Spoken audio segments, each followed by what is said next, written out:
Hey guys, Bark here, and today I'm gonna act like a budget eclipse who was paid with a single Krispy Kreme donut and a single dollar. Let's go! And after like 3 weeks of me ignoring my YouTube channel because of many reasons like finding a job, pursuing my actual career of being a game developer, or a badminton player, a vacation, doing secret records, typing a script, planning a bunch of videos, let me tell you, those were false, and the reason why I didn't upload is because I am playing Roblox games and I'm grinding on certain games like Corrupt Zombies. Oh, I feel a little lightheaded. Is this? That is what this video is for. The video is about me talking about my thoughts on the status of Roblox is Unbreakable and the current state it is in. And I'll summarize it all to you, that if you guys don't want to hear it, all of it, I'll just say it, it's just alright, but it's a mess. And if you can all just leave the video. But if you want to hear all of my thoughts, then please stay for the next few minutes, and I thank you. Also, please leave a like, comment, and subscribe, because I wish to hit my first sub goal of 10,000 subscribers. That would be so cool of you guys to do so. And now, onto the video. Roblox is Unbreakable is a game that I have actually played for 1 year and a few months, and actually spent tons of time on, and it seems to be boring. Yup, boring.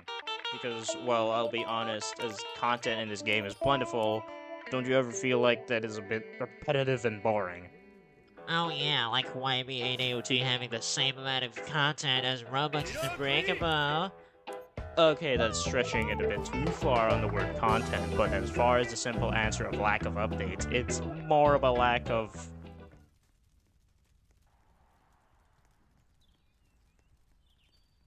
work. It's more of a lack of proper feedback or actual people playing it. As for hear me out, I see a weird curve on the player count. Every time there is a major update, the mass amount of players would be there in Roblox is Unbreakable for like a single week and then lasting for 3 weeks. Like, which is the golden ring rework, the 3 weeks part. And then back to the 200-300 player count. But this actually worked in favor for them for 2 months and kept them afloat to have 400 to 500 players active on the weekdays, but 600 players in the weekends. And I'll not be real but kind of hypocritical about the rest of these thoughts. The real reason is because not of the lack of updates, it's more of the game itself. The dev team that actually worked on this, I love the craftsmanship of your work. It's like, look, I don't want to. If I want to set my words straight, I will apologize to you if I've offended your pride or work in the development of Roblox is Unbreakable. Okay, please don't swat me down, bro. Please don't swat me down. Anyways, I would like to focus more on the game part of Roblox is Unbreakable. Like, the majority of the players is American European players, and I feel like every time I have to 1v1 them on certain times of the day. Like, couldn't it be that hard to ask for a little category or a little setting so I can get Asia servers specifically and not Europe? Or US West or East servers, please? Like, please, Jujo, heed my prayers. I beg of you, please. Add casual PvPs, add 2v2s, and also picking server regions on PvPs into server lists. I know there is server region locations, but please, I just want to pick a specific server. Like, please. Anyways. Also, the more interesting part is the hitboxes. Now, in other games, hitboxes are the pinnacle combat, video game combat, and for some reason, Roblox is Unbreakable is vastly feeling different. You know, in every moment when you feel the impact of the animation and the hitbox suddenly clashing on another enemy's hitbox, it's pretty normal. But have you seen the shit I've seen so far on my own actual PvP videos? Like,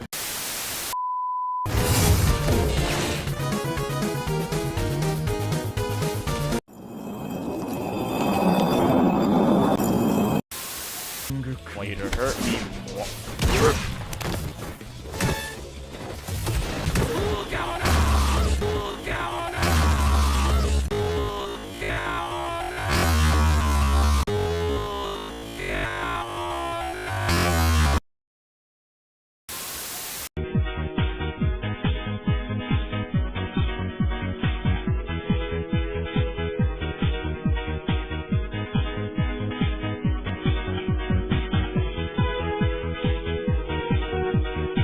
bro, I have binged all of the ones that I have saved, and they are confusing me in so many ways. Like, there's no way Impale should have reached that far. Ain't no way Chop is connected anywhere else on my screen. You can literally see it. Like, and here's the thing. The outfit, and this was before outfits were a thing. And sometimes the combos are literally brain dead. The sure parrying is fine, but on 2v1s though. Imagine parrying and that animation plays. Yeah, you're gonna be stuck in that animation, and then you're gonna be bodied by the next person who uses the beatdown onto you specifically. And not to mention about it, the M1s don't even M1 sometimes. Like, what the hell? Where's my stun when I needed it? Before you all say, oh, but you managed to kill it. Cry all you want. Well, in the footage, you can literally see the fist of my stand touching the user, and they should have been stunned. Ain't no way they're not. But here's a grateful honorable mention is that you can punish people who have Star Platinum. Like, you can bloodsuck Starfinger, you can freeze the Starfinger, hell, you can combo off the person who used Starfinger at the wrong time. And you think you're safe? Imagine someone perfectly timing their Bites the Dust or Love Train in the middle of your time stop. And here's the thing, I enjoy that. And here's the problem. Another problem is that the time stop is supposed to seize all actions instantly. Now, if it was Star Platinum, it would be fine because you have the time stop movement like upgrade, which costs like 4 points. And but here's the thing, in an RIU, it's vastly different. Like, ain't no way you're going to move for 2 seconds and then instantly freeze. Come on. Like, bruh. If it's supposed to seize all actions immediately, it would not even do so anyways. And if I were to be a bigger nerd about it, the RIU's version of time stop isn't even like a real time stop. Like, if you see in other games that actually showed time stop, all of those actions were to cease immediately. And in RIU's case, that doesn't seem to be the point. It's more of like a slowed down to a halt type of time stop, which is a different kind of time stop, which is, I think it's like more focused on the anime bit. But in reality, and in the guidebooks themselves, like, JoJo time stop is literally instant. Anyways, the projectiles are still the same. Like, you can see some of the projectiles. I try to hit someone with it, and they just go backwards. And also, why restrict time stop damage? Like, it's a huge waste now. Like, I can do 150 damage combos with the world, and it would be fun.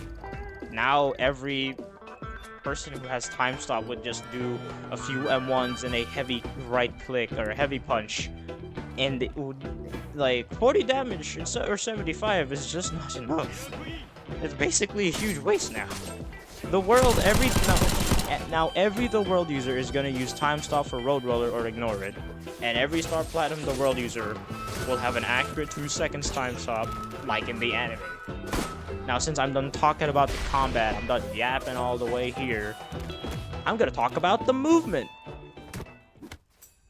You know, in AUT, they're basically punish your movement and restrict certain playstyles so you cannot escape your enemy's grasp, and then you're forced to be outclassed and outplayed in the face of the death of your enemy. And the only option of cowardice is to rage quit and not actually play the game. Yeah, RU doesn't have that privilege. You can freely do whatever you want. Like, I can deduct this form as a casual movement where people are just, you know, having fun or something. But this is where I can see that as fine. But if I were to say, like, please add YBA movement rules in RAU, it would be a significant change. Okay, let me be real though, but old AUT mechanic before they reworked the combat was actually that when your health is like super low, or when you have that gray screen on in RAU, then you would have like the inability to sprint. Ain't no way you're going to sacrifice yourself for that far, like that much. But anyways, it was just so good, and it feels right when you fight back and slightly regen. Now, I'm not a really competitive person, but when other people and me want some engaging gameplay, I really want some good fighting and not just a chase of cat and mouse with no sense of usable brain power. It's all just NPC movement, and it only basically is an endurance battle who can see and slips up the most. And since there's not to talk about much in movement, the only thing I can say about the movement is basically the stand jumps, which is literally unusable at times. At times where I want to stand jump, the input is there, but it's not going up there. Now, I know I'm not stunned, but why is it still happening? Also, why does every time when I want to do a stand jump with a jump cancel each other out? I mean, sometimes it works, but sometimes it doesn't, so I'm basically confused. But whew. All right. Anyways, now to the other bits of the topic. It's about the other stuff that I couldn't really list down, but I have basically summarized it. So here you go. So it is really unique that this is the only Roblox JoJo game that can utilize all of the keybinds and have some unique weapon and spec and stand builds. Like, imagine this. You have a spec, a weapon, and a stand. You can use all of your keybinds to your fullest intentions and become a god. But there's a problem with that. Jujo nerfed it, so can't do that anymore. So, I mean, technically you could still do it, having a weapon and gun stand spec build. You're just using a gun. You're not using a sword or a scimitar or whatever now. Pluck or something. Now I want to say that I mean, technically it's still there, but it's just really a shot of its former self, man. Like, bruh. Also, the lack of main game extra mechanics would be like an extra flair. Like, a mini-map would be kind of cool, but then again, what's the purpose of a mini-map if it's just gonna, like, get off on your big screen? So make it like a small mini-map or put it on the top left corner of the screen, or maybe, I don't know. Then again, the top left corner of the screen is where chat is, so I really don't know where to put the mini-map, if I'm gonna be honest. Maybe in the center left of the screen, I don't know. I'm not a designist.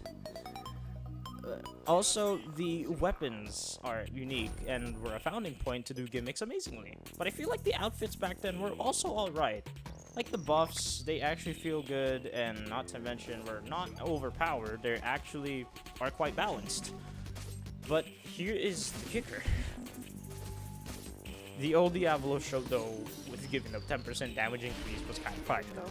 But now the new outfits and some of the changes of the old outfits are just basically giving certain people wins on a silver platter.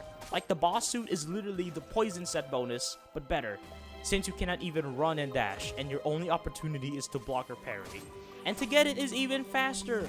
And even though chances are slim, if you have that one lucky friend who's just in the game for just like 2 weeks, and they suddenly get the boss suit, even though you have been trying to get it for days, and bro got it in like 1 hour, like, come on.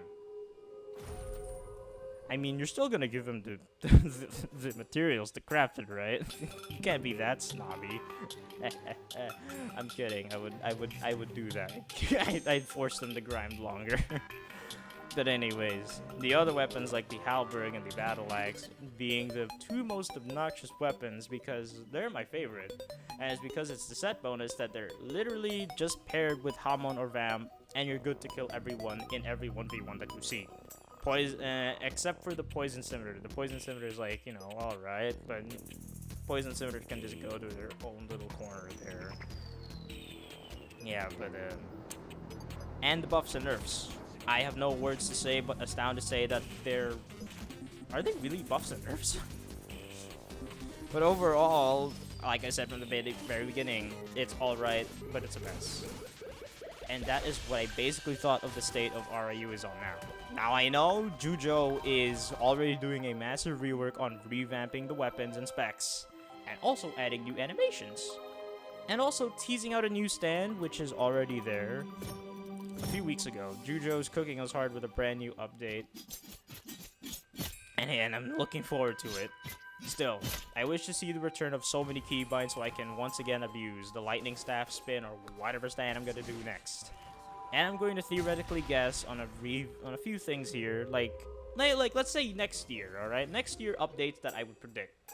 Next year updates I would predict would be May 2025 or June 2025 would be the revamp of Phantom Blood.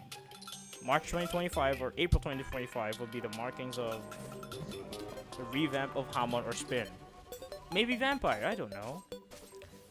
And August or September of 2025 would have the complete rework of the Golden Wind rework, Part 5 entirely.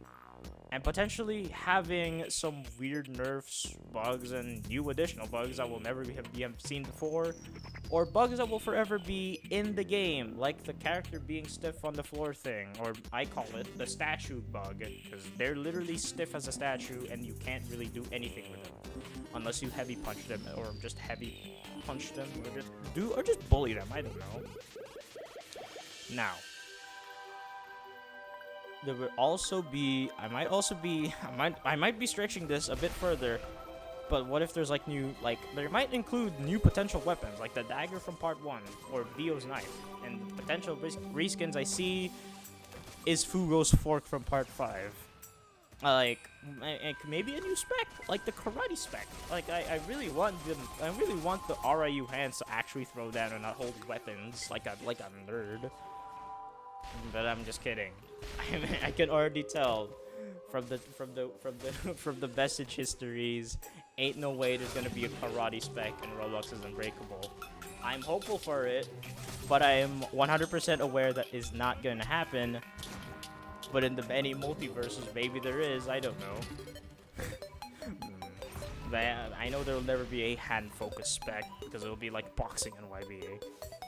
And last but not least is the new potential for bosses to come, like Made in Heaven Poochie to achieve Star Platinum Stone Ocean, and the only change you get from that is a spear. Like a spear that does 40 damage, 30 damage, bleeding or not, block broken, I don't know. Fighting normal Kira for cash and XP, and getting arrow schematics, like a lot of arrow schematics. And also introductions for new Rift NPCs to fight. Like, I can imagine some potential ones like the Part 2 Brute, Caesar Zeppeli, and Joseph Joestar. Which, if I'm gonna be honest, they might have like a unique set of Hamon that will never be seen. Anubis and Alessi. Actually, hear me out. I think Alessi being an RU would be like a big first. Like, if they added Black Sabbath in the game, then it's possible that Alessi would be in the game, because they're adding they're adding quality stands that would be potentially overpowered. Hey guys, Bark here. What I'm really meant to say here is, to be clear, there is a big potential for other stands to be present. I mean, yes, YBA has Anubis, but Roblox is Unbreakable.